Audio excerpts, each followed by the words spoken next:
drones, especially a ZVT. You'd probably have to wait until world. MLG to stab me in the face, because I'll be there. Okay, don't skip it though, so I don't have to stab you at Columbus and get kicked out of the venue. Okay, that sounds like a good plan. So are you ready to go with team number 3? Oh yeah. Alright, so let's get going in 3, 2, 1, and I screwed it up. Okay, hang on. I'm special. Are you ready to try this again? Mm-hmm. Okay, so let's get going in 3, 2, 1, go. Alright everyone, welcome back. This is Ro16 with Elaine Sun for iCCup Television. Thanks everyone for tuning in, and thanks to Elaine for coming along. I haven't said that yet today. Great to have you on board for casting and, you know, being our guest caster today.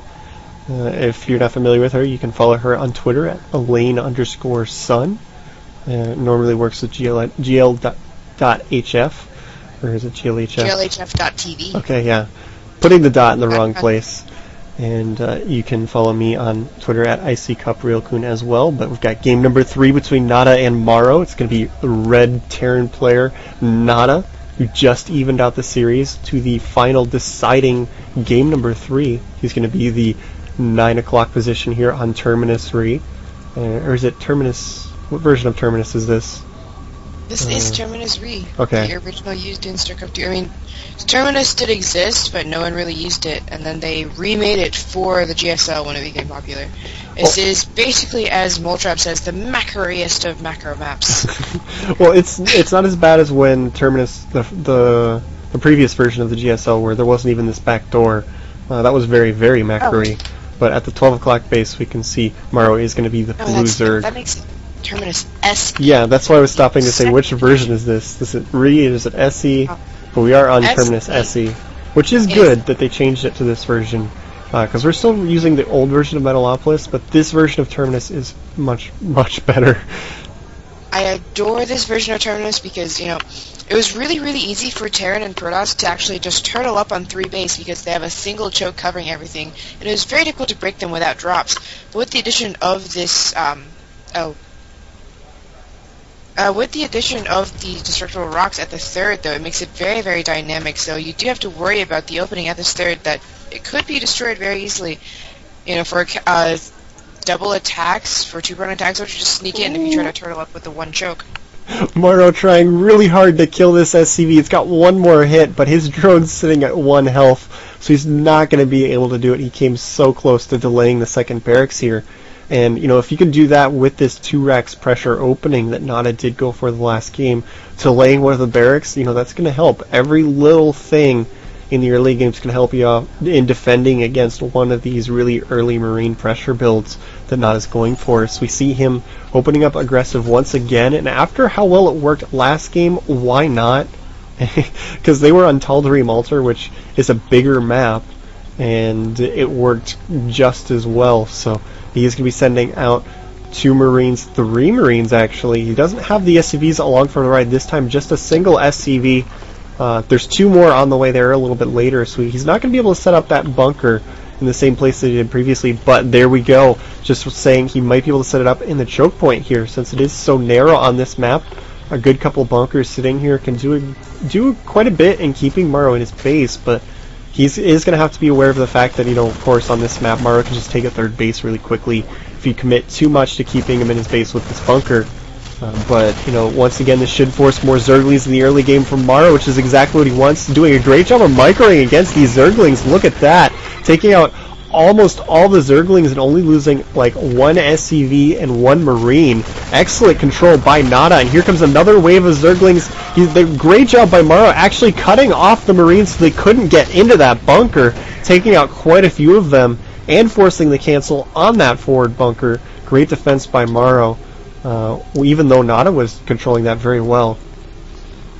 It's interesting that MorroW is continuing to drone up during all this pressure, though. You know, we usually would see almost anyone else produce constant Zerglings at this point, but he's being really careful to not fall behind in Harvester count. He's actually slightly ahead after that last round of Harvesters, but needs to start producing more Zerglings because he's slightly contained by this bunker right now.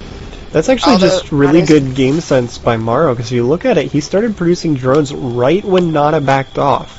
So the moment that he knows, I have defeated this Marine pressure, he started droning.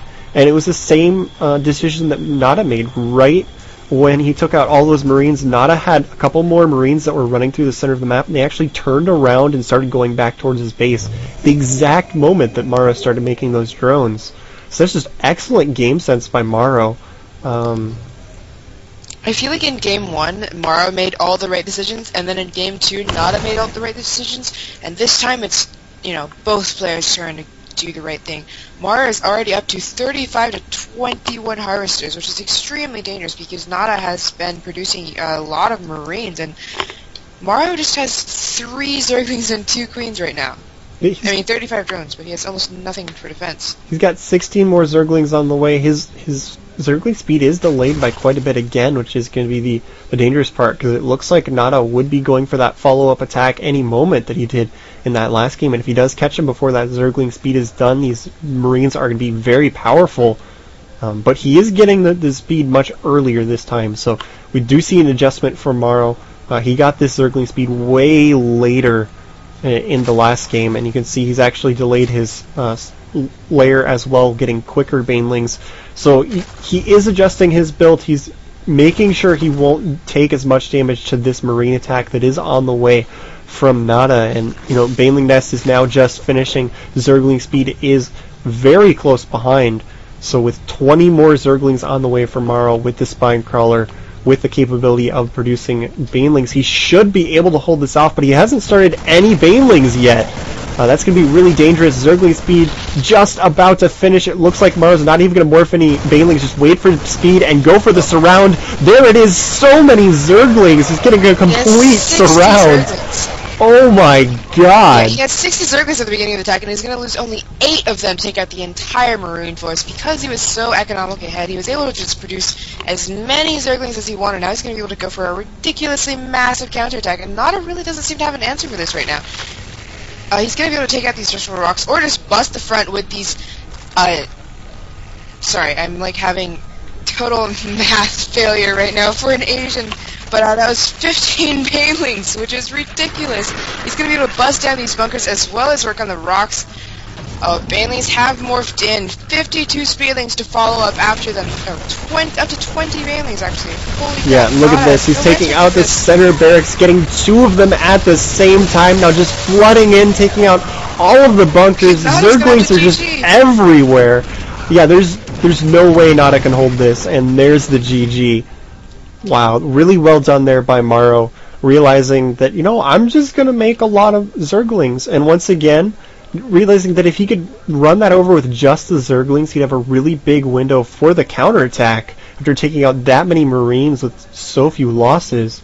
It's a great job in a situation a lot of other players would have panicked and just been like, oh my god, he's attacking, and thrown everything they had at it. He showed really great patience. If you looked at that, he kept pulling back. He let the Spine Crawler die. He moved all the Zerglings way in the back where he wouldn't lose any, just to wait on that Zergling speed upgrade. And then once that was done, he was in a great position. So great job by MorroW, not only adjusting his build, but with the patience to defend that. Not too many weeks ago in the NASL, people were saying, MorroW is a macro Zerg. He really loves his macro, and then he went and did like a whole bunch of Baneling busts. And now that we're saying, he's known for these aggressive Baneling bust builds, he's going for macro. That was like textbook Ret style. You get as many drones as humanly possible. The thing is, though, like, when it works, it looks absolutely brilliant. You sweep your opponent with ridiculous numbers of units once you have that huge economy up. But it is such a huge risk. If NaDa had chosen different timings to move out, if he had gone a little bit earlier before he actually produced that huge number of Zerglings, MorroW could have been in a huge amount of trouble, but the timings worked out perfectly for him. Yeah, that was just really well done by MorroW. And after that second game, like, it looked dangerous, and the same build coming from NaDa, I was like, okay, NaDa might have this, but it's a really tough situation. Like, who do you root for? One's a Brood War legend that you want to see do well in the tournament, and MorroW's the good Zerg player who hasn't taken a tournament yet. And so kind of wanted to see both of them win, but we got 3 games, so it's kind of a win-win situation, and MorroW will advance. Our next game is going to be Jinro versus MC. Liquid versus OGS. It's the rematch. These two had that epic series in the GSL, so it's going to be amazing. make sure you stay tuned for Jinro MC. We are going to take a quick break of just about 2 or 3 minutes, and then we'll be right back with Jinro versus MC. So if you need anything to drink, you need to get up, go visit the little boys' room. Now would be the opportunity before we get started on this next match. Or girls, for, like the two of you out there. But, yeah, this is the part where, while you were saying that, I had to mute my mic so I could squeal about how excited I am for Jinro versus MC. The rematch of all... Well, not the rematch to end all rematches, because tomorrow you have Idra versus White Rock, which is like the rematch to end all rematches, because their games go back all the way to the HTH, back in beta. Of course, it also goes way even farther back into Brood War, but if we, mentioned that, we would be here until Thursday. Yeah, I mean, if we're talking about that, I mean, both of them are really longtime players of Brood War, so that they've been duking it out for a while, but in StarCraft 2 in particular, they've had a lot of really epic matches, and they're going to be facing each other once again. It's actually going to be Idra's first match of the tournament, because MVP did have to withdraw at the last second, which was unfortunate, but it means that we get to see White Raw versus Idra for there sure. There are so many epic matchups in this that, like, the first round, we had Boxer and all of these other players, and then, like, in the second round, Idra's first opponent is White Raw. Is there anyone in this tournament who's not a legend? Not yet, but with the way that Xiao Ti was playing, maybe he will be. Well, he's a legend in China already. Oh, okay. He's been long established as the top player in China. He's been top on the Chinese ladder for eons. It's been up there, I mean, weeks, but for ladder ranking, that's pretty much eons, because staying on top of the ladder is incredibly difficult.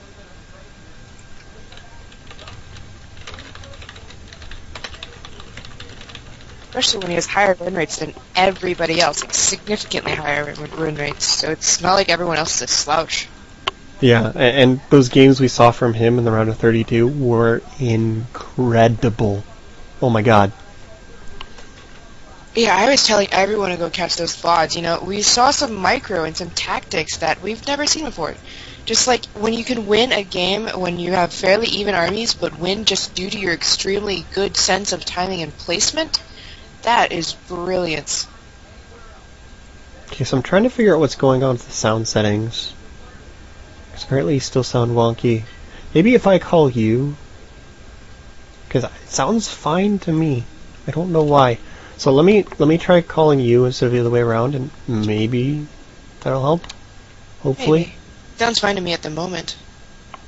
Yeah, but I actually checked with people who aren't trolls, and they confirmed that it actually you're sounding a little robot-y. So give me a second. I'm gonna try calling you instead. Maybe that'll improve it. Possibly.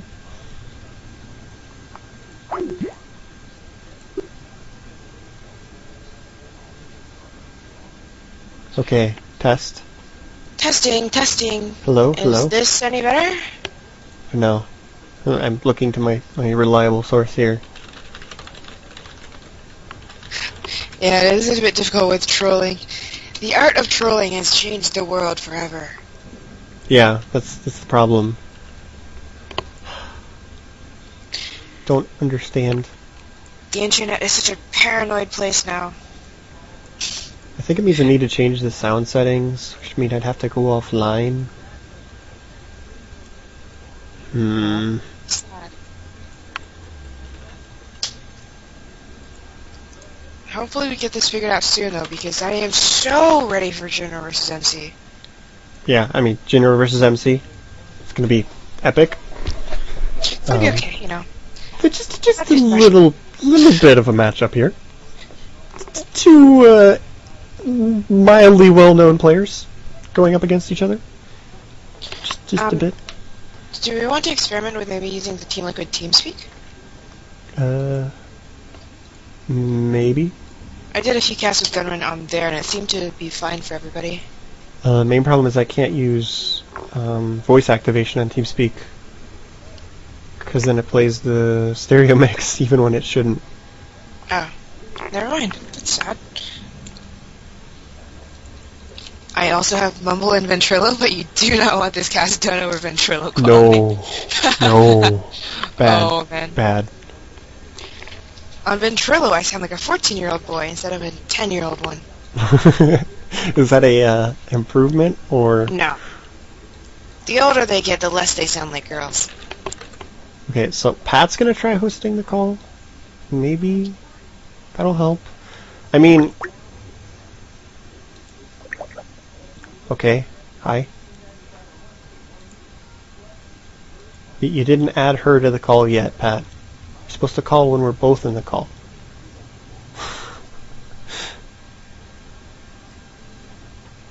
Hello? Testing, testing. Does that sound any better?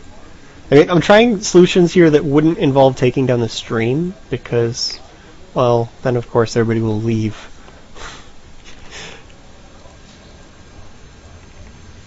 What's that saying? Like super ridiculously triple checking my headset cord to make sure that it's not I think that. it's probably just the stream settings. I don't think I can, do any solutions that wouldn't be time consuming. I mean, I can fix it. It would just require taking down the stream. So I'm trying to get an idea if it's just something that's annoying or if it's unlistenable. Yeah, I don't think it's unlistenable, so I think we should just get right into it because I don't want to, Yeah. make everyone wait some more for Jinro versus MC. Yeah. Maybe we're just trolling and we're building dramatic tension. Did you guys think about that? Ooh. I'm sorry, but when it comes to Jinro versus MC, I have much better ways of building dramatic tension. That's fair. That's fair. So people are saying it's a mild improvement with Pat hosting the call, so I guess we'll just go with that. It's the last match of the night. I can work on fixing whatever the hell's going on with my stream sound after we're done. And it would help if I'd load the replay. Just a bit. That's generally for these casty type of things, I hear. Yeah, it's what they consider a useful skill to have.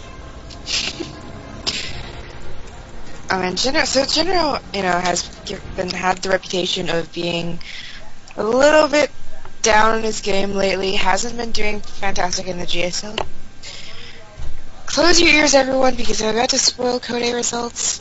Or Code A up and down match, blah blah blah.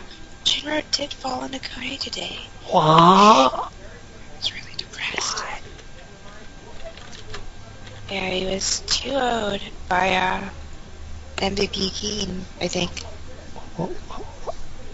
No, not MVP Keen. And then actually it was 2-1 by Zenio after some failed bunker rush pressure. Okay. Huck has his matches soon. It was actually Xenex Coca who 2-0'd Jinro. It's 2-0 again in a row today. Alright, so I've got this loaded up and ready to go. So I'm actually on the correct replay now.